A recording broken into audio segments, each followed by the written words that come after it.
अस्सलाम वालेकुम, मैं हूँ आपकी होस्ट सफिया अकील। आपको अपने प्रोग्राम टी टाइम में खुशामदीद कहती हूँ। पाकिस्तान में अगर पॉप सिंगिंग की बात की जाए तो 90 की दिहाई में बहुत सारे गुलकार आए जिन्होंने गानों के ज़रिए बहुत ज़्यादा शोहरत हासिल की। इन्हीं में एक नाम नदीम जाफ़री का भी है। लेकिन नदीम जाफ़री ने अपने आप को सिर्फ गानों तक महदूद नहीं रखा, बल्कि अदाकारी और पोस्टिंग भी करते हुए नजर आए। आइए हम आपकी मुलाकात नदीम जाफ़री से कराते हैं। अस्सलाम वालेकुम। वालेकुम सलाम सफ़िया, अल्हम्दुलिल्लाह सब खैरियत है। आप कैसी हैं? मैं भी ठीक, अल्लाह का शुक्र है। और मुझे अंदाज़ा है कि कितनी टफ रूटीन है और आपने कैसे टाइम निकाला हमारे लिए। Thank you so much. नहीं, माय प्लेजर। रूटीन हमारी जो है मुझ जैसे लोगों की ज़िंदगी में ऑन एंड ऑफ ऐसी रहती है कि बाज़-औक़ात आपको नहीं पता होता आप किन दिनों में कितने बिज़ी रहेंगे, और बाज़-औक़ात आप इतने बिज़ी हो जाते हैं कि ख़ानदान की ओकेजन्स, शादियाँ मिस हो जाती हैं। ये तो है, काम से कमिटमेंट की वजह से होता है बेसिकली। और उर्दू में सलीस सिला में इसको कहेंगे हवाई काम। हाँ, ऑनेस्टली अगर कोई और काम साथ में लोग करते हैं तो वो बड़ा रेगुलर होता है, और ये काम थोड़ा सा इरेगुलर है क्योंकि आप यू डिपेंडेंट ऑन प्रोजेक्ट्स, चाहे वो एक्टिंग के हों, गाने के हों, प्रोडक्शन के हों। तो हम सारे ही लोग, मैं इट्स जस्ट नॉट मी, मेरे हिसाब से जितने भी प्रोड्यूसर्स हैं, डायरेक्टर्स हैं, एक्टर्स हैं, सिंगर्स हैं, उन सब की ज़िंदगी के जो हालात हैं वो ऐसे ही हैं कि when they're committed, they're too committed। Exactly। तो घर वाले और उसमें फिर दिन रात का पता नहीं चलता हमें। बिल्कुल ऐसे। अभी मैं एक कमर्शियल बना रहा था और वहाँ से उठ के आ रहा हूँ सीधा यहाँ पे। और उसकी एडिटिंग और म्यूज़िक और सिंगिंग सब कुछ उसमें डिज़ायर था कि आवाज़ भी मेरी होगी, तो उसको गाया भी मैंने, तो इसलिए अच्छा, ग्रेट जी, वो बड़ा अच्छा हुआ, अल्लाह का शुक्र है। It's a good day. तो क्या कोई जिंगल था या? जी हाँ, पूरा कमर्शियल है, एक कंपनी का, ठीक, एक इदारा है सेहत से रिलेटेड। वो अपनी एक फैकल्टी लॉन्च कर रहे हैं, एक हॉस्पिटल बना रहे हैं बच्चों की, बच्चों के दिलों के अमराज पे। अच्छा। उनके लिए बनाया है पूरा, एक थीम बनाई। उस थीम में बहुत सारी चीज़ें, बेसिकली मेरे दोस्त हैं फ़ारूक शेख, जिनके साथ जो मेरे पार्टनर हैं, उनके साथ मैं करता हूँ काम पिछले 10 साल से। तो बस उसमें लगे हुए थे। अच्छा। और देर हो गई थोड़ी सी, और बहुत सारी चीज़ें मिस आउट हो जाती हैं, इसलिए जो कमिटमेंट्स कर लेता हूँ मैं, जो लिख लेता हूँ अपने PDF, मतलब अपने फ़ोन में या अपने कंप्यूटर में, तो वो चीज़ें मैं कोशिश करता हूँ पूरी करूँ, क्योंकि वैसे ही जो चीज़ें मिस हो रही होती हैं उनका हिसाब नहीं होता। सही बात है। अच्छा, as a musician, singer, composer, music compose करना, होस्टिंग भी, एक्टिंग भी, तो सबसे ज़्यादा ख़ुद को किस चीज़ में मज़ा आता है? मुझे लगा आज तक जो चीज़ें, मैं बहुत सारी चीज़ें करने के बावजूद और बहुत सारी चीज़ें करते हुए, असल में मेरा इर्तिका, यानी कि the process of my profession है, जो आज तक जहाँ तक आया हूँ मैं, इसमें बहुत सारी चीज़ें मैंने एक्सपेरिमेंट की। जो टैलेंट्स मुझे लगता था कि मेरे अंदर है मौजूद, उनको मैंने बरूए कार लाने की कोशिश की। और उसमें एक चीज़ जो मैं कभी छोड़ नहीं सका, जैसे मैंने एक्टिंग की तो बहुत दिनों के लिए, होस्टिंग नहीं की, फिर मैंने प्रोडक्शन में कुछ काम करता रहा तो बहुत दिन एक्टिंग भी नहीं की, सिंगिंग भी नहीं की, मगर म्यूज़िक वो वाहिद ऐसी चीज़ है जो मैं कभी छोड़ नहीं सका। और जब मैं कोई काम कर रहा होता हूँ तो कहीं ना कहीं म्यूज़िक का कोई प्रोजेक्ट चल रहा होता है मेरा। तो जैसे मैं जब एक्टिंग कर रहा था, इवन जब मैं सर्कस कर रहा था कराची में, मैंने एक स्टंट शो ऑर्गेनाइज किया था, एक स्टंट शो इंपोर्ट किया था यूक्रेन, थाईलैंड और लाहौर से कुछ टैलेंट लेके, उसका नाम रखा था द ग्रेट पाकिस्तानी सर्कस। तो वो जब मैं कर रहा था तो वो उसका होस्ट भी मैं था। बड़ा डिफरेंट उसका वो था, अटायर था मेरा। मैं उसका होस्ट होने के साथ साथ उसका प्रोड्यूसर भी था। तो उस ज़माने में भी जब मैं समझ लें कि पूरा दिन और रात बिजी था, तब भी म्यूज़िक के कुछ प्रोजेक्ट्स मेरे चल रहे थे। और अभी लास्ट आई थिंक आपने कवाली की है? जी हाँ, लास्ट ईयर मैंने कवाली की है, नूर इलाही नूर उला। वो मैंने सुनी, बहुत खूबसूरत कलाम और बहुत खूबसूरत शायरी, वो मैंने सुनी, बहुत अच्छी। मुझे ऐसा लगा कि रमज़ानों में मैंने बहुत सारी दफ़े बहुत सारी नातें पढ़ी, बहुत सारे कलाम पढ़े, मगर कोई खुद से बनाया नहीं कभी कलाम, तो मैंने रमज़ानों में बनाया था। अच्छा, और वो दिल की आवाज़ थी। और वो दिल की आवाज़ ये थी कि दुआ जो है वो कबूल कैसे होती है, कब नहीं होती, तब क्या एहसास होता है, कैसे पैगंबरों की और इमामों की और वलीउल्लाहों की दुआएं कबूल हुई हैं, और वो इतनी बड़े मर्तबे पे होते हुए इतने कायनात के इस ऐसे स्टेटस पे कि पैगंबर हों, नबी हों, इमाम हों, वली हों, उन्होंने भी मुश्किलात की ज़िंदगी गुजारी और मुश्किलों में अल्लाह को राज़ी करने की कोशिश की। तो हमारी क्या औकात है, हमारी क्या हकीकत है? हम तो बिल्कुल अदना लोग हैं और बिल्कुल ही गुनाहगार तरीन लोग हैं। तो उस कवाली का फोकस, उस कलाम का फोकस ये था कि जब नबी परेशान होता है, इमाम परेशान होता है, वली परेशान होता है, तो भी वो अल्लाह से ही रुजू करता है और ऐसे रुजू करता है कि अपने दिलों के हाल, अपने ज़ात के जो टूटे व शिकस्ता कोने होते हैं उनके हवाले देता है, या फिर वो अल्लाह को उसकी रहमत के हवाले देता है, जो उससे पहले जो किताबों में और तारीख़ में आपको मिलेगा, तमाम सहीफ़ों की बात कर रहा हूँ, तो उनमें जो देखा और सुना है उसने, उन कैफियत के हवाले देता है और उनसे दुआओं के समर आते हैं, ऐसा देखा गया है। और मैं इसका खुद मैंने इसका तजुर्बा किया है कि जब आप उस कैफियत में आते हैं और अल्लाह के किसी ख़ास बंदे पे रहम की हुए वक्त की कैफियत अल्लाह को याद दिलाते हैं, तो वो दुआ का एक बहुत बड़ी मंजिल है दुआ। बिल्कुल, आपको समझ आ रहा है मैं क्या बोल रहा हूँ? बिल्कुल बिल्कुल बिल्कुल। तो वो जैसे फॉर एग्जांपल जब वो कहते हैं ना कश्तियाँ जला देता है आदमी, तो आसरा सिर्फ अल्लाह होता है। अल्लाह होता है। उस कवाली में मुख्तलिफ अंतरों में यही हस्ताइयों में ये बातें हुई हुई हैं कि मुश्किलों में अपने नबियों का सहारा तू ही था, जैसे यूनुस का समंदर में किनारा तू ही था, आतिश नमरूद को गुल करने वाला तू ही था, दरमियान ज़िब्ह इस्माइल तू ही था खुदा, और देखे सारे इम्तिहान जब रह गए तन्हा हुसैन, ऐसे आलम में शहीदी का सहारा तू ही था। तो एक्चुअली उन कैफियत के हवालों से लोगों को ये बात मैंने बतानी चाहिए कि जब इंसान परेशान होता है तो उसको सबसे पहले तो नाउमीद नहीं होना चाहिए, और नाउमीद ना होना ही मैं समझता हूँ बहुत बड़ा ईमान पे होने का हिस्सा है, एक बहुत बड़ा मर्तबा है। तो म्यूज़िक के ज़रिए कितने खूबसूरत मैसेजेस हम कन्वे कर सकते हैं कि एक तो सुन के भी अच्छा लगे और फिर इंसान को समझ भी आए। तो म्यूज़िक इटसेल्फ बड़ा अच्छा एक कम्युनिकेशन, अगर हम वो मैसेज कन्वे करते रहें तो मेरा ख्याल है बहुत ही। देखिए मैं अगर आपको सच बताऊं तो ये इतनी बड़ी कायनात है और ये इतना बड़ा सिलसिला है और ये इतना मोतबर है, ये इतना खूबसूरत है कि इसके बारे में कोई राय दी जाए ये बहुत छोटी बात है। बड़े बड़े फ़लसफ़ा निगार, बड़े बड़े लोग, इंटेलेक्चुअल्स अपनी बातें करते हैं, मगर मुझे लगता है वो सब बातें बहुत छोटी हैं। ये मैं अपना तजुर्बा बता रहा हूँ आपको।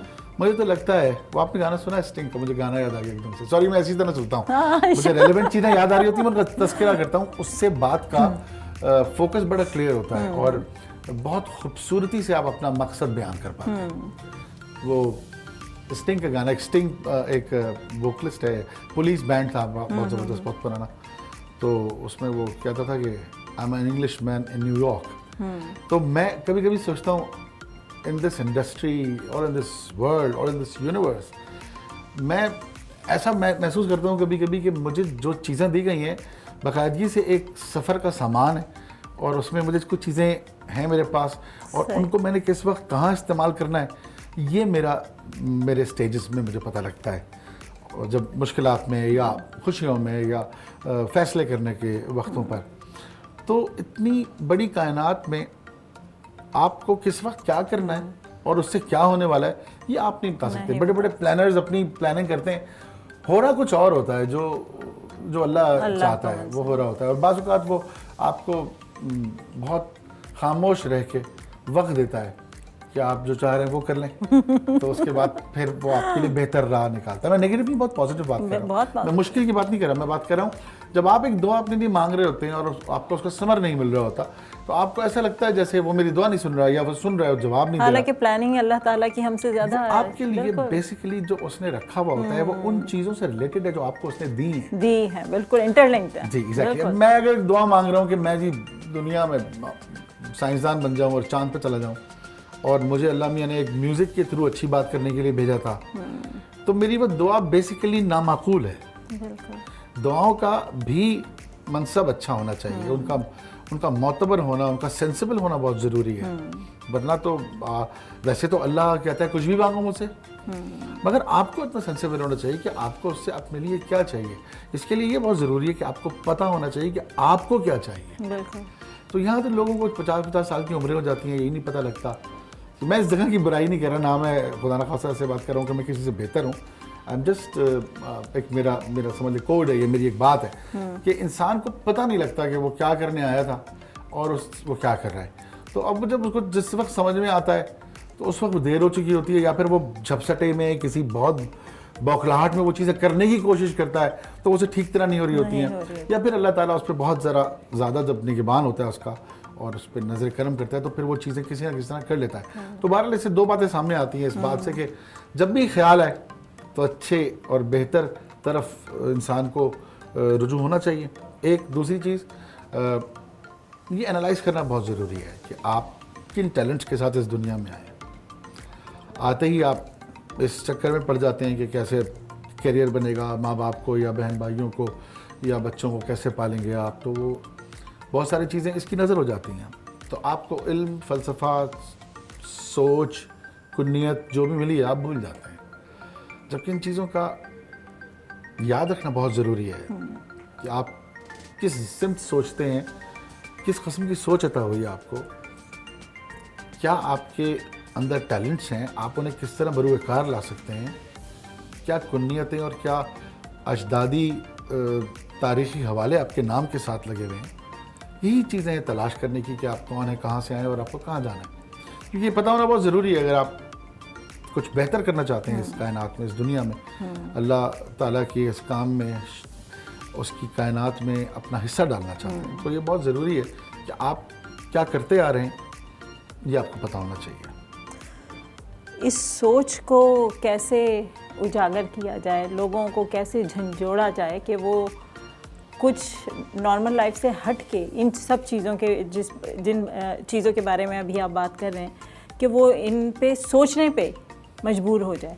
मतलब अभी तो हम जैसे आप कह रहे हैं ना कि हमारे जहन में क्या होता है कि बस बच्चे कैसे पालने हैं, फैमिली कैसे चलानी है, पैसा कैसे कमाना है, इससे हम निकलते ही नहीं हैं।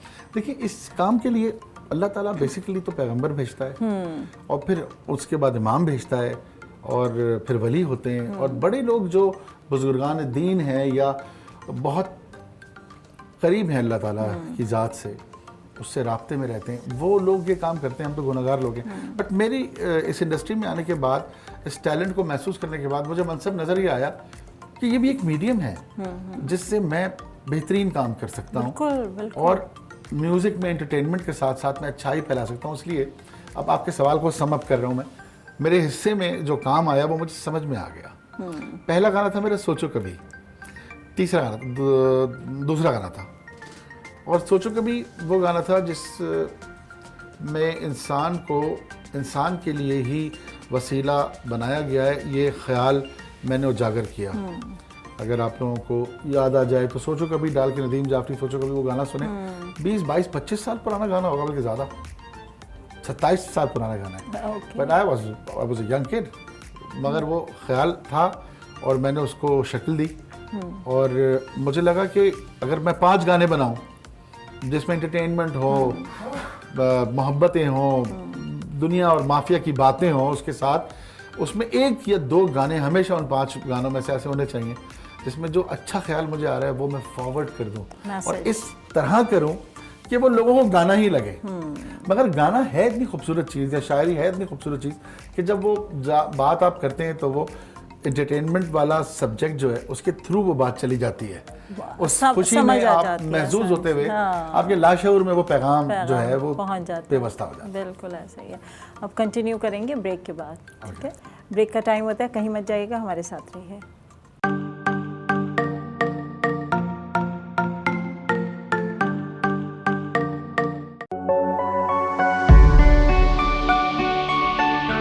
बेघर, बेसहारा और जरूरतमंदों की उम्मीद इक्ना रिलीफ। अमेरिका में बिला तफरीक इंसानियत की खिदमत में पेश कुदरती आफात हो या हादसात, हम करते हैं मुतासरीन की इमदाद और बहाली। बेसहारा खवातीन को मिले साइबान, बीमारों को मुफ्त भी सहूलतें और back to school program program से रोशन है इल्म की शमें। बेघर, बेसहारा और जरूरतमंदों की उम्मीद, इतना रिलीफ। आज ही डोनेट कीजिए।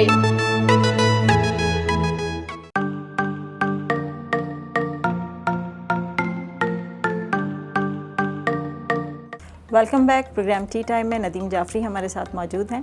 कंटिन्यू करते हैं गुफ्तगू। बहुत अच्छी डिस्कशन हम कर रहे थे और बड़ी गहरी बात। तो वाकई म्यूज़िक जो है उससे हम जो सोशल मैसेजेस और जो पैगाम है बहुत आसानी से, बड़ी खूबसूरती से कन्वे कर देते हैं। जी एग्जैक्टली। अच्छा, अब ये सारी जो आपके अंदर जो ये सोच है, जो पॉजिटिविटी है, बचपन से ही थी कि म्यूज़िक, क्योंकि उस वक्त जब ये गाना था you were quite young that time, सोचो कभी, उसमें भी जो इतना पॉजिटिव एक मैसेज था, हालांकि आपकी एज बहुत कम थी। हाँ, आई वाज जस्ट 16। हाँ, तो कैसे ख्याल आया कि वो गाना इतनी अच्छी, उस वक्त समझ आ रहा था कि मैं कितना अच्छा मैसेज कन्वे कर रहा हूँ? और मुझे लगा म्यूज़िक, अगर मुझे कोई सवाल पूछे म्यूज़िक क्या है, तो मुझे ये लगता है कि म्यूज़िक इस कायनात में शामिल है, एक मीडियम है, एक ज़बान है, एक और ज़बान है जो आप बोल सकते हैं, और ये अता है अल्लाह की, हर आम आदमी को नहीं होती। शायरी, म्यूज़िक, पेंटिंग, कोई भी फ़नून लतीफ़ा से मुंसलिक ऐसा शोबा जिसमें आप अक्सर लोगों को कुछ ना कुछ अलग करता हुआ देखते हैं, वो एक्चुअली एक दूसरी ज़बान है, एक कम्युनिकेशन का मीडियम है, और वो बहुत सुहाना और बहुत खूबसूरत है। उसमें जैसे आपकी अंदाज में बात करने में कभी गुस्से में तुरशी आ जाती है, कभी आप जब सोच आपकी कहीं और होती है और आप कुछ कह रहे होती हैं तो वो आपका लहजा भटका हुआ होता है। मगर म्यूज़िक एक ऐसी ज़बान है जो मेरे हिसाब से तकरीबन हर ज़ीरू को समझ आती है, अच्छी लगती है, और जिसको नहीं भी समझ आती है उसको अच्छी ज़रूर लगती है। हर आदमी कोशिश करता है गाने की। कितने लोग बाथरूम सिंगर्स होते हैं, वो जो बेसुरत तरीन आदमी है वो भी बाथरूम में कुछ ना कुछ गा रहा होता है। तो ये एक बड़ी खूबसूरत, मैं समझता हूँ कि अल्लाह ने चीज़ जो है अता की है। और मैं तो फिर वही बात कहूँगा कि अल्लाह के बारे में मैं क्या बोल सकता हूँ, इतनी खूबसूरत चीज़ें पैदा करने वाली ज़ात कैसी खूबसूरत होगी। और ये तसव्वुफ़ नहीं है, हम बात कर रहे थे अभी ऑफ द कैमरा, ये तसव्वुफ़ नहीं है, इदराक इस बात का कि हमें किसी ने बनाया है और कितने ख्याल से और कितने प्यार से बनाया होगा, इस बात, यही रिश्ता है। इस रिश्ते को याद रखना बड़ा ज़रूरी है। हम दिन भर में 2 बार भी अगर दिल से उसको याद करते हैं तो वो कम से कम 200 दिन के लिए हमारा ख्याल रखने के लिए मौजूद होता है, बावजूद इसके कि वो बेइंतहा बेनियाज है, मगर वो उतना ही करीम भी है। तो मैं समझता हूँ जो चीज़ें अता हुई हैं, म्यूज़िक स्पेशली, इसको मैंने ऐसे देखा कि ये एक मीडियम है जिससे मैं बहुत सारा कुछ कन्वे कर सकता हूँ। ये बात मुझे 17-18 साल की उम्र में समझ में आ गई थी।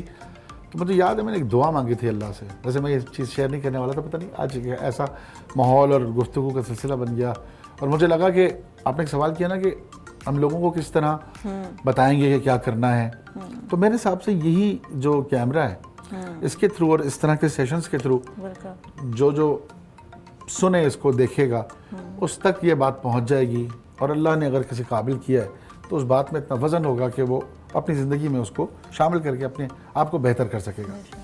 ये कोई आई एम नॉट सेइंग कि ये मैंने बड़ी ख़ास चीज़ सीख ली है, मैंने तजुर्बों से सीखा है। जो तजुर्बे मैं करता गया उसमें गलत सही होते चले गए तो मैं डिफ्रेंशिएट करता गया, और हर इंसान की ज़िंदगी ऐसी ही गुजरती है। बस कमाल बात यह है कि तजुर्बे को असासा समझना चाहिए। हज़रत अली अलैहिस्सलाम का कौल है, तजुर्बा मेरा उस्ताद है और ज़माने की ठोकरें मेरा असासा। तो जिसको उन्होंने असासा कह दिया, वो एक्चुअली वो जवाब हैं, वो रिज़ल्ट्स हैं जो आपको आपके तजुर्बों से मिलते हैं, आपके इंसानों से, आपके लोगों से, फ़ैसलों की शक्ल में आपको मिलते हैं। तो मुझे ये लगा कि अब इस फ़न को जो जिससे मुझे शोहरत मिल रही है, दौलत मिल रही है, इसमें कुछ छुपा हुआ है जो मुझे करना है, और वो मुझे मिल गया फ़ौरन ही। पॉजिटिव जब आप सोचते हैं ना तो आपको वो सब याद आ जाता है जो अच्छा आपको अल्लाह ने बताया होता है। अब एक बड़ी लंबा टॉपिक है, मैं छेड़ूंगा तो वक्त कम है उसके लिए, मगर आपके पैदा होने से पहले भी एक ज़िंदगी थी आपकी। आपको रूह की शक्ल में खल्क किया गया, फिर आपको जिस्म अता हुआ, तो रूहों की तालीम हुई, रूहों को बताया गया कायनात के बारे में, तो ये सूरह अराफ के हवाले से है। तो खैर ये बात एक अलग चैप्टर है पूरा, वापस आते हैं अपनी बात की तरफ। तो आपको जो कुछ अता हुआ है, ये एक्चुअली ये हवाला, ये बात इसलिए बीच में है कि वो उस ट्रांस से इसका ताल्लुक़ है दुनिया में आने का। तो उस ज़माने में जो फ़न आपको मिले, जो काम आपको मिला, जो टाइम स्पेस और ये सब मादा बनने के बाद अब आपको नहीं याद है, तो उसका भी सिरा आपको वहीं से मिलता है जब आप अपनी अच्छाई को पहचानते हैं और उस अच्छाई को फॉरवर्ड करना चाहते हैं। तो मेरे हिसाब से पहला काम तो ये है, इसको सिंप्लीफाई करते हैं इस बात को, कि जो कुछ देखता है उसमें से मनफी ख्याल निकाल दे। बस घर में झगड़े हो रहे हैं तो सबको बुरा किसी को समझने की ज़रूरत नहीं। दोस्तों में झगड़ा हो गया, मिसकंसेप्शंस होते हैं, डिसएग्रीमेंट्स होते हैं, तो उसमें पॉजिटिव रहें। इस चीज़ को अपना लें। जो सुन रहा है, ये इंटरव्यू देख रहा है, वो अपने तरफ से चीज़ों को पॉजिटिव देखना शुरू कर दे। ज़िंदगी में सुबह उठते ही ये दुआ करे कि मैं आज किसी को गलत नहीं समझूंगा, ना किसी को गलत समझने दूंगा, मैं किसी से झूठ नहीं बोलूँगा, ना किसी का झूठ सुनूंगा, मैं सबसे प्यार करूँगा और ज़िंदगी के मामलात को मैं अल्लाह ने जो बताया उस तरह हल करने की कोशिश करूँगा। तो मेरे हिसाब से 50% काम हो जाता है आपका। ऐसा 100% नहीं हो पाता क्योंकि ज़िंदगी बड़ी ही टेक्निकल है। तो आप जब कुछ और सोच रहे होते तो हो कुछ और रहा होता है। और ये बड़ी खूबसूरत चीज़ है कि अगर हम नेगेटिविटी अपनी सोचना पॉजिटिव शुरू कर दें और this is the conclusion actually exactly whatever we just discussed right now at the पूरी, मोमेंट अगर इन हम टाइम। डेली बेसिस अपनी डेली रूटीन लाइफ ही देखें तो ये मैसेज ऐसा है कि हम उठते बैठते अगर इसी चीज़ को ही ले लें कि हम पॉजिटिव जगहों पर बड़े हर जगह बड़े लोग, बड़े बड़े बात करने वाले अच्छे लोग ये बातें कर रहे होते हैं, हम सबक की तरह सुनते हैं। म्यूजिक की खूबसूरती ये है कि वो सबक की तरह नहीं सिखाता। और मैं Nadeem Jafri as a musician, ये फ़न मुझे आता हुआ है कि मैं म्यूज़िक में उसको इक्वली इंटरटेनिंग कर दूं और बात भी इतनी सॉलिड हो कि वो लगे कि इंटरटेनर है ये, मगर असल में बात मैं कुछ कर जाता हूँ उसके बीच में। अच्छा, ये तबीयत और मिजाज में ये है चीज़ शायद मेरे, क्योंकि मैं वो प्रोग्राम जो करता हूँ कराची मेंट्री, कराची की आर्काइविंग करता हूँ, दिखाता हूँ हाँ, लोगों वो को। मैंने देखा है। तो उसमें भी जो है मैं बहुत सारी बातें इधर उधर की करके फिर सब्जेक्ट पे आता हूँ। और मैं उसमें शुरू में कहता हूँ कि भाई बच्चों को भी बिठा लें ताकि वो भी देखें और जानें कि ये मैं क्या बताने लगा हूँ। वो भी जिम्मेदारी है। तो सबको ये जिम्मेदारियाँ मिलती हैं, ये सिर्फ मैं नहीं हूँ, और भी बहुत से लोग हैं। हाँ, हर एक को नहीं मिलती, हर एक की जिम्मेदारियाँ अलग अलग हैं, तो वो अपनी अपनी जिम्मेदारियाँ पहचानें। मुझे ऐसा लगा कि मेरी जिम्मेदारी है कि मैं आर्ट और फ़नून लतीफ़ा के ज़रिए अच्छाई का पैगाम, अच्छी बात जो मैंने सीखा है वो सब कुछ, और जिस पर मुझे यकीन है कि वो ठीक है, वो लोगों तक पहुँचाऊँ। नदीम जाफरी का बचपन अगर हम थोड़ा सा जानना चाहें तो कैसा गुजरा? दिखने में इंतहाई शरीफ और असल में इंतहाई शरीर। वो शरारत मुझे लगता है अभी का मौजूद है, अभी अरे तक है। वो तो भाई फूट के निकल रही होती है, बड़ी मुश्किल से रोकी भी है मैंने, क्योंकि मुझे लगा ये आपका सेशन जो हमारा है ये बहुत से लोग देखेंगे, इससे कुछ काम की बात कर ली जाए, वरना मैं रुक नहीं पा रहा होता। मुझे हर वक्त कोई ना कोई शरारत सूझ रही होती है। अंदाज़ा है कि बचपन अभी ऐसे ही हुआ, लेकिन ये अच्छी बात है कि अभी तक वही शरारतें। वो बड़ा मशहूर जुमला है कि हर एक के अंदर एक बच्चा होता है। वो हाँ। मैं कहता हूँ हर एक बच्चा ही होता है, Exactly, और उसको कभी भी अंदर के बच्चे को मरने नहीं देना चाहिए। नहीं देना चाहिए, यही खूबसूरती है। वो बच्चा एक एक्चुअली इस्तिहारा है, वो आपके अंदर का अपना आप है बेसिकली, जो ज़ात अल्लाह ने आपकी डिज़ाइन की है उसकी खूबी है। वो रूह एक्चुअली खूबी है, उसमें वो सारा कुछ मौजूद है जो आपके मिजाज का हिस्सा होता है। उसको तो कभी भी नहीं मरने देना चाहिए। आपने मार दिया तो आप मर जाएंगे। मर जाएंगे, बिल्कुल ऐसे होते हैं। और आपके अपने बच्चे किस तरफ उनका है रुझान म्यूजिक की तरफ? जी जी, सारे माशाल्लाह। आलियान मेरा बड़ा बेटा है, जिसकी बर्थडे थी, तो आज माशाल्लाह मुझे बड़ी खुशी हुई। फेसबुक पे मेरे सारे दोस्तों ने जो है वो ग्रीट किया और उसको भी बहुत दुआएं दी। मेरा बड़ा बेटा है आलियान जाफरी, उसका नाम है, और उससे छोटा बेटा है अली शान जाफरी। दोनों माशाल्लाह से म्यूज़िक की तरफ हैं, टैलेंटेड हैं बहुत। अली शान जाफरी के बारे में एक बात बताऊंगा आपको, जो बीच वाला बेटा है मेरा, वो बॉर्न कंपोज़र है। अच्छा, मैं दुनिया में 20 साल बाद कंपोज़र बना म्यूज़िक सीखने के, और वो बॉर्न कंपोज़र है। इंट्रोल्यूड, कोरस, पीस, एंडिंग गाने की, उसको पूरा गाना उतरता है। माशाल्लाह। और हम सारे दोस्त म्यूजिशियंस में सारे दोस्तों से मुराद माशाल्लाह से सब ज़्यादातर सेलिब्रिटीज़ और मशहूर अचीवर्स लोग हैं, वो सब उसको देख रहे होते हैं कि यार ये तो पूरा गाना गा रहा है, क्या तुमने बताया कि किसी ने बताया, मगर वो अपना उसको अल्लाह की तरफ से ये है अता, और बहुत सुरीला है। और आलियान छुपा रुस्तम है, वो शो नहीं करता मगर उसके अंदर पूरा म्यूज़िक माइंड है, और वो जब गाने पे आता है तो वो उड़ा देता है, वो हम हैरान हो जाते हैं। मैं नीचे था और मेरी एक छत पर हमारे घर की बैठक है, वहाँ मेरा एक दोस्त है बिलाल, उसने मुझे कहा भाई आपको पता है Aliyan is a brilliant singer. मैंने कहा नहीं, मैंने तो नहीं सुना, कभी कभी गा रहा होता है। तो उसने उसे रिकॉर्ड किया, मतलब मुझे उसने सुनाया तो मैं हैरान रह गया। तो वो आलियान ऐसा है।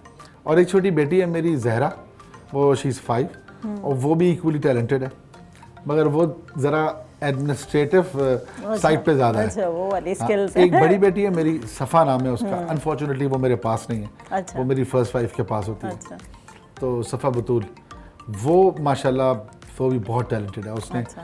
7th क्लास में या 6th क्लास में बेस्ट कीबोर्डिस्ट या म्यूज़िक का अवार्ड जीता था। वाह, ग्रेट, तो हाँ, माशाल्लाह। वो बड़ी एक फैमिली में है टैलेंट। हो सकता है मेरे दादा परदादा में कहीं हो सकता है कि मेरे चेन में कहीं हज़रत दाऊद अलैहिस्सलाम से मेरी चेन आ रही हो। इतना लंबा शजरा मैं जानता नहीं, जहाँ तक जानता हूँ वो पता है लोगों को। तो जाफरी हूँ, हज़रत इमाम जाफ़र सादिक की औलाद में से हूँ। और उससे पहले वो शजरा अगर हज़रत दाऊद से कहीं मिलता है तो मुझे लगता है ऐसा यकीनन हो सकता है, बिल्कुल, क्योंकि वो मेरे सारे बच्चों में भी है। मेरे डैडी में था और मेरे दादा में था। वो मरसिया बहुत खूबसूरत पढ़ते थे और सुरीले थे। उन्हें किसी से ट्रेनिंग नहीं ली उन्होंने कभी ज़िंदगी में। तो बाप दादा का जिक्र आता है तो बहुत सारी चीज़ें ऐसी विंडोज़ खुल जाती हैं कि आप अपने आप को जानने के लिए, अपने आप को पहचानने के लिए बहुत ज़रूरी है कि आप अपने उन लोगों को जिनमें से आप आए हैं, यानी कि जिनकी तरबियत में आप रहे हैं, उनकी सारी खुलासा उनकी अच्छी चीज़ों की शक्ल में आपके पास हो। ये दिस इज़ अनदर मैसेज जो पॉजिटिविटी के बाद जो बात अच्छी करने वाली है कि माँ से, बाप से, चचा से, दादा से, उस्तादों से, किसी भी बड़े से जो अच्छा आपने लिया है वो आपके पास होना चाहिए खुलासे की शक्ल में। कन्फर्मेशंस होनी चाहिए कि हाँ ये आदमी ऐसा था और उसने मुझे ये सिखाया। इवन हमें पता भी होना चाहिए हमारे आबाओ अजदाद कैसे थे, क्या था, हमें बड़ों से अपने सुनना चाहिए और ये बहुत ज़रूरी है। उससे हमारी कितनी लर्निंग्स हैं, क्या कुछ हम सीख सकते हैं, तो वो भी बहुत ज़रूरी है। कंटिन्यू करेंगे, ब्रेक का टाइम हो रहा है, ठीक है, कहीं मत जाइएगा, ब्रेक के बाद वापस आते हैं।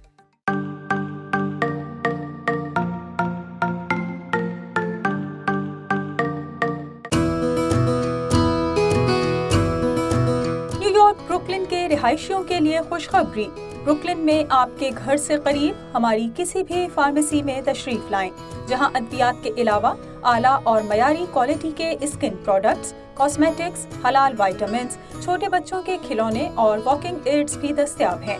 हमारी तमाम फार्मेसीज में तमाम बड़े क्रेडिट कार्ड्स और इंश्योरेंस काबिल कबूल हैं। अपनी सहूलत के मुताबिक आज ही तशरीफ लाएं। Tej pharmacy 834 Coney Island, Brooklyn, New York. Phone number 718-284-0100। Naz pharmacy 731 Coney Island avenue, Brooklyn, New York. Phone number 718-284-4200।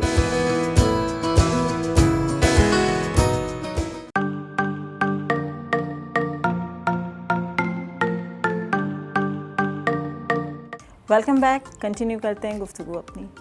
अच्छा ये बताइए कि आपका एक प्रोग्राम बच्चे मन के सच्चे हम देखा करते थे, बड़ा खूबसूरत प्रोग्राम था। इसी तरह PTV पे भी अभी junior stars with Nadeem Jafri, और तारीख़ी प्रोग्राम भी आप कराची की जो साइट्स वगैरह आप दिखाते हैं। तो इसके अलावा और क्या क्या? बस इसी में काफ़ी वक्त निकल जाता है। हाँ। बच्चे मन के सच्चे किया मैंने 10 साल। वो बड़ा मज़ेदार प्रोग्राम था। इवन अभी ये जो आपका PTV वाला प्रोग्राम आ रहा है, इसमें भी आपने बड़े मतलब सिंगर्स और बहुत म्यूजिक। हाँ बिल्कुल, ठीक कहा। वो बच्चे, वो प्रोग्राम एक्चुअली एक ट्रेनिंग सेशन की तरह है। और राना तारिफ साहब प्रोड्यूसर मेरे साथ होते हैं, उसमें हम लोग मिल के कोशिश करते हैं कि बच्चों को मैं म्यूज़िक और गाना सिखा सकूँ। माशाल्लाह 28 बच्चे ट्रेन किए हैं, जो अब पिछले साल अवार्ड लिया मेरी स्टूडेंट ने। ओहो, कहाँ से? मिसाल जहरा ने अवार्ड लिया लक्स स्टाइल अवार्ड्स में। Okay. मेल में Atif Aslam was nominated and female में जो है वो मिसाल। अच्छा। इसके अलावा अरबाज खान है, मताल है, उज़ैफ़ा, ये वो लोग हैं जो, जैसे अरबाज़ जो है वो काफ़ी माशाल्लाह मशहूर हो गए। अरबाज़ ने Pepsi battle of the bands में हिस्सा लिया, फवाद खान के साथ पूरी म्यूज़िक की उसकी। वो मेरा राइट हैंड है स्टूडेंट। इसके अलावा ये साल है मेरी स्टूडेंट, वो भी बहुत अच्छी है। अब उसने अपने वीडियोस बनाने शुरू कर दिए, किसी बैंड के साथ भी है। और बहुत से लोग हैं, उज़ैफ़ा जो है और उंजुला, ये नात कॉम्पिटिशन्स में हर साल जीतते हैं माशाल्लाह। अच्छा माशाल्लाह। और एक मेरी बड़ी प्यारी स्टूडेंट है, वो ब्लाइंड है और वो बहुत कमाल है, महक नाम है उसका। अच्छा। इतनी सुरीली है वो। तो इस तरह और बहुत से बच्चे हैं। एक और उज़ैफ़ा नाम का लड़का है जो इस वक्त बहुत मशहूर हुआ हुआ है सोशल मीडिया पे। उसने प्रोडक्शन का काम स्टार्ट किया है। वो बहुत अच्छे तरीके से वीडियोस लोगों की बनाता है। तो आप मुलाकात करवाएंगे इन बच्चों से? बिल्कुल, ये मेरी तो पूरी टीम है ये। I feel proud of them because वो सब अपनी अपनी जगह जो सिखाया है उन्हें, उनको वो उन्होंने सब सीखा। तो इनसे ज़रूर मुलाकात ज़रूर, करूँगी मैं ज़रूर। और मुझे ये बताएं कि एज ग्रुप है कोई ख़ास कि इस एज से आपको एडमिशन लेना है? देखिए, ये प्रोग्राम मैंने शुरू किया था 2005 में। लाहौर से एक चैनल चलता था विकेट प्लस, उसमें प्रोग्राम था मीत संगीत के नाम से। अच्छा। उसमें ये बच्चे आए थे छोटे छोटे, 5-5, 6-6, 8-8 सालों। अच्छा। जब पीटीवी में मैंने वो प्रोग्राम, फिर उसके बाद मैंने बच्चे मन के सच्चे किया, उसमें भी ये लोगों ने, मेरे हिसाब से तो मुझे जो याद है, इन लोगों ने पार्टिसिपेट किया। उसके बाद पीटीवी से जब मैंने जूनियर स्टार शुरू किया तो मैंने सबको बुलाया। अच्छा। और फिर मैंने नए ऑडिशंस अनाउंस किए। तो कुछ बच्चे नए ऑडिशंस से आए और कुछ बच्चे ये थे मेरे साथ जो छोटे छोटे थे, और फिर वो ज़ाहिर है माशाल्लाह ग्रूम हो चुके थे। तो मैं मीत संगीत सिखा रहा हूँ इन्हें। उसके बाद मैंने एक शो किया था ARY से, धूम धमाल के नाम से, वो डांस शो था। ओके। फिर मैंने पीटीवी से एक बच्चों का शो शुरू किया, फिर मैं जियो चला गया, बच्चे बन के सच्चे, फिर वापस आया पीटीवी पे। फाइनली पीटीवी ने मुझे बुलाया, तो उनके जो MD थे उन्होंने कहा कि यार ये आप हमारे लिए करें बच्चों का काम। तो मुझे लगा स्टेट चैनल है, सरकारी लोग हैं, एंटेना पे हर जगह देखा जाता है, केबल उस ज़माने में हर जगह नहीं आता था। तो मैंने फिर ये अपनी समझ खिदमत जो है वो कौम के लिए करनी शुरू कर दी, और माशाल्लाह से 17-18 बच्चे जो हैं वो मशहूर हो चुके हैं। And they तो love me like. ये इसके अलावा जो सिग्नेचर ट्यून्स हैं उस पर भी आपने जी बहुत हाँ, ज़्यादा काम पाकिस्तान किया है। की पहली सिग्नेचर ट्यून जो न्यूज़ चैनल इस्टेब्लिश हुए, बहुत बड़ा हमारा मशहूर चैनल है जियो, उससे ये आगाज़ हुआ था। उसकी सिग्नेचर ट्यून मेरी बनाई हुई है। उसके बाद फिर एक सिलसिला शुरू हो गया। यहाँ पर मैं जियो को भी क्रेडिट दूंगा कि उन्होंने उस दौर में बाहर से टीम्स बुलाई हुई थी जो उनके चैनल का सॉफ्टवेयर और प्रोडक्शन जो थी उसको लॉन्च करने के लिए उन्हें बुलाया था। तो मैं भी शुरू से जियो के साथ था। तो वो टीम का नाम था intelligent management consultancies from Chicago, okay. IMC के नाम से। मुझे उनके साथ बहुत हेल्प मिली। मैंने देखा कि दुनिया भर में न्यूज़ का म्यूज़िक किस तरह होता है। तो जब मैंने कुछ उनकी रिफ्लेक्शन के साथ प्रोड्यूस किया तो दे लव्ड इट। तो मेरी ट्यून सेलेक्ट हुई। 111 डेमोज आए थे पूरी दुनिया से। उसमें बहुत बड़े बड़े कंपोजर्स के डेमोज थे। अच्छा। पड़ोसी मुल्क से भी थे, सिंगापुर से भी थे, पाकिस्तान के बहुत बड़े बड़े जो कंपोजर थे, अरशद महमूद साहब, रोहेल हयात, इन सब के डेमोज थे। बट वो अल्लाह का करना है कि मेरा डेमो अप्रूव हुआ आउट ऑफ 111 डेमोज। तो वो फिर वहाँ से बस एक सिलसिला और काम का शुरू हो गया। एक्सप्लोरिंग माई सेल्फ के स्टोरी के अंदर एक चीज़ और ऐड हो गई कि मैं न्यूज़ का म्यूज़िक भी कर सकता हूँ। और फिर मैंने रोशनी टीवी आया, टीवी टुडे आया, फिर पता नहीं बनाता चला गया, फिर पीटीवी के लिए बनाया। अभी मैंने GTV का म्यूज़िक किया लास्ट ईयर। अच्छा जी। म्यूज़िक से मतलब है पूरे चैनल की म्यूज़िक, सिग्नेचर ट्यून के साथ साथ हर एक पार्ट की म्यूज़िक और प्रेजेंटेशन। अब पिछले साल से माशाल्लाह एक और चीज़ का इजाफा हो गया कि मैं लुक एंड फील में भी आ गया हूँ। प्रेजेंटेशन जिसको आप कहते हैं कि जो कलर्स हैं स्क्रीन के ऊपर, जो हाशिए चल रहे होते हैं, रेड, ब्लू, ग्रीन, मैंने इस तरह इसको अडॉप्ट किया कि जब मैं म्यूज़िक बनाऊंगा तो मुझे पता होना चाहिए कि उस चैनल की प्रेजेंटेशन, उसकी शक्ल क्या होगी और वो किस जगह के लिए और किन लोगों को टारगेट कर रहा है न्यूज़ सुनाने के लिए, उसकी ऑडियंस क्या होगी, उसके व्यूअर्स कौन होंगे। तो उससे ये चीज़ जो है वो काम में शामिल हो गई। तो न्यूज़ का म्यूज़िक तकरीबन पिछले 20 साल से कर रहा हूँ। 2002 में जियो से स्टार्ट हुआ था। अच्छा। और बहुत सारे सिंगर्स के लिए मैंने गाने बनाए, बहुत सारे सिंगर्स इंट्रोड्यूस किए और अभी तक कर रहा हूँ। और ये सब अच्छा, ये जो सिग्नेचर म्यूज़िक या न्यूज़ के लिए 20 साल हो गए, तो इसमें हर चैनल की जो व्यूअरशिप है उसको भी लाजमी आप देखते होंगे। जी, मैंने अभी तो इसी का वो हाँ, वो जो म्यूज़िक अप्लाई होता है फिर सिग्नेचर म्यूज़िक, तो वो व्यूअरशिप को देखते हुए आप जी हाँ, बिल्कुल, ये बिल्कुल अंदर की बात है। इंफ्रास्ट्रक्चर जब चैनल का बन रहा होता है तो ये बात समझ में आ जाती है कि ये किस टारगेटेड व्यूअरशिप के लिए है, इस चैनल की प्लेसिंग क्या होगी। वो सब डिपेंड करता है उसके स्टैचर से कि ये कहाँ पर दिखाया जाने वाला चैनल है, कौन लोग इसको देखेंगे। हर आदमी हर चीज़ नहीं देखता, हर एक का एक पेटेंट चैनल होता है, वो वही देखता है, वही देखता है। चाहे वो उसकी पसंद का ना हो या हो। बाज़ औक़ात बच्चों और घर वालों की मजबूरियों की वजह से उसको देखना पड़ता है वो चैनल। तो एक ख़ास चैनल की ख़ास सोच और फिक्र रखने वाले लोगों में उसकी व्यूअरशिप होती है। लेकिन देखें, लिरिक्स नहीं है, सिर्फ म्यूज़िक देना, मतलब ये कितना मुश्किल नहीं लगता होगा कि ये कैसे। नहीं, आप जब म्यूजिक बना रहे होते हैं तो एक्चुअली ये नहीं सोचते उस वक्त कि ये मुश्किल होगा या नहीं होगा। आप उस वक्त क्या लॉजिक होती है कि किस तरह से आप ये फिर म्यूजिक देखिए, आपको अचीव करना होता है। मुझे तो मजा आता है एक्चुअली दिस प्रोसेस। अगर इसमें मजा नहीं आ रहा, नहीं, मजा तो आएगा बिल्कुल, तो ये प्रोसेस बहुत मुश्किल हो जाएगा। इंटरेस्टिंग है बहुत ज़्यादा। कोई भी काम जिसमें लेकिन कोई ऐसी लॉजिक जो हम कहें कि किस तरह आप सोचते किस तरह है। देखिए, इस तरह होता है कि एक टास्क होती है। जस्ट फॉर एन एग्जांपल के बच्चे बन के सच्चे में करने खड़ा हुआ था पहला एपिसोड, तो थैंक्स टू खालिद अनम भाई। उस वक्त वो खालिद अनम जो हैं वो जियो के किड्स डिपार्टमेंट के हेड थे, तो उन्होंने ही मुझे शुरू करवाया था, तो मैं उनको उस्ताद मानता हूँ। तो उन्होंने मुझे कहा कि हो जाएगा। मैंने कहा बच्चे तो समझ नहीं रहे मुझसे। कह लगा तुम्हें बच्चा बनना पड़ेगा यार। तो वो टास्क जो है, जब तक वो डिफिकल्ट ना हो, आप प्रोसेस जो सीखने का उससे नहीं गुजरते। अगर चीज़ आपसे हो सकती है या आपके दिमाग में कोई ऐसा थ्योरी है जिसको उर्दू में हम माजर के साथ जुगाड़ कहते हैं, वो अप्लाई करके आप उससे गुजर जाते हैं, सो दैट्स नॉट अचीविंग। मैं दुआ अल्लाह मियां से ये मांगता हूँ कि मुझे ऐसे काम मिले जो खूबसूरत नए हों, जिनमें से मुझे यकीनन जो चाहिए वो तो मिले ही मिले, यानी कि जिसके लिए आप काम करते हैं, रोज़ी रोज़गार एवरीथिंग।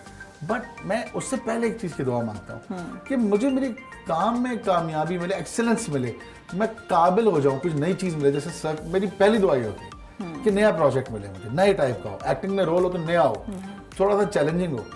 देखिए, मैंने लग के एक्टिंग नहीं की, मगर मैंने जितने भी रोल्स किए अल्लाह का शुक्र है वो मेरे लिए बड़े अच्छे साबित हुए। होस्टिंग में मैं बड़े डिफरेंट मराहल से गुजरा कि डिफरेंट टॉपिक्स मेरी ज़िंदगी में आए जिनसे मैंने बहुत कुछ सीखा। बहुत कुछ सीखते हैं। तो ये जो वेरिएशन है यही सिखाती है आपको, और फिर आपके तजुर्बे बेहतर और बेहतरीन होते चले जाते हैं।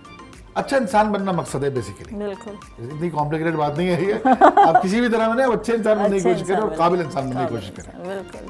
Thank you so much. Time बहुत कम है और बातें बहुत मज़े की हो रही हैं, अच्छी डिस्कशन हो रही है, लेकिन मजबूरी है कि हमें प्रोग्राम को वाइंड अप करना है। तो इंशाल्लाह प्लेजर इज़ माइन। आपने मुझे बुलाया इतनी मोहब्बत से, इतनी इज्जत देके, आपका शुक्रिया।